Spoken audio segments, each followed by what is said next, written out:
सांगा कोणाला न्यायचं, वाघाला का शेळीला अगोदर?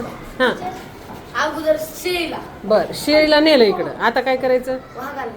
हां वाघाला नेलं की इथं शेळी खाऊन टाकते वाघ तोपर्यंत. इथं खाऊन टाकते शेळीला. बर, अगोदर गवताला नेलं की इथं वाघ शेळीला खाऊन टाकते तोपर्यंत.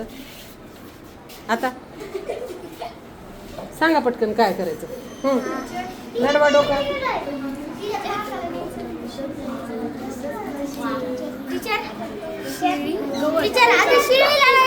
हां हां ऐक ना, शेळीला न्यायचं. बरं हां, मग मी आता शेळीला न्यायला ठेवलं इथं. हां नेली शेळी इथं. आता काय करायचं सांगा.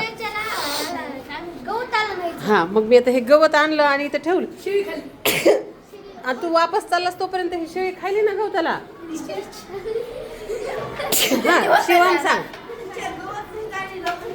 अरे नाही रे राजा, गवताला नेलंस तोपर्यंत शेळी खायली नाही इकडे.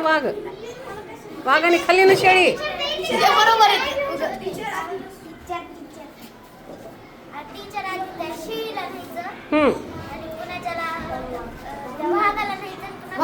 हा मग तवर थांब ना, तर वाघाला नेलं शेळीजवळ तोपर्यंत तर खाते ना हे गवत आणायला जाईपर्यंत. तू ते गवत आणायला चाललीस तोपर्यंत खाऊन टाकते. हां हां नाही तसं नाही, तसं करायचंच नाही आपल्याला. हां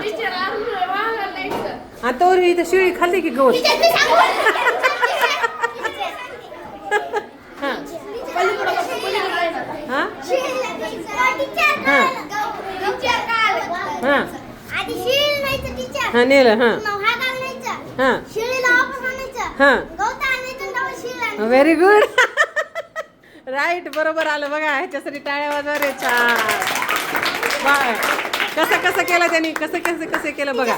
त्यानं पहिल्यांदा शेळीला नेलं, आणलं शेळीला इथं ठेवलं, वापस गेला, गवताला घेतलं, पुन्हा गवताला आणून इथं ठेवलं आणि परत काय केलं माहितीये का, शेळीला इकडे टाकलं, ह्याच्यामध्ये ठेवलं, वापस शेळीला इथं आणलं, इथं ठेवलं आणि इथून वाघाला घेतलं आणि वाघाला आणून इथं ठेवलं आणि मग परत वापस गेला, कारण वाघ काही गवताला खाणार नव्हता तोपर्यंत.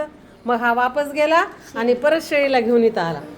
अशा प्रकारे कोडं सुटलं.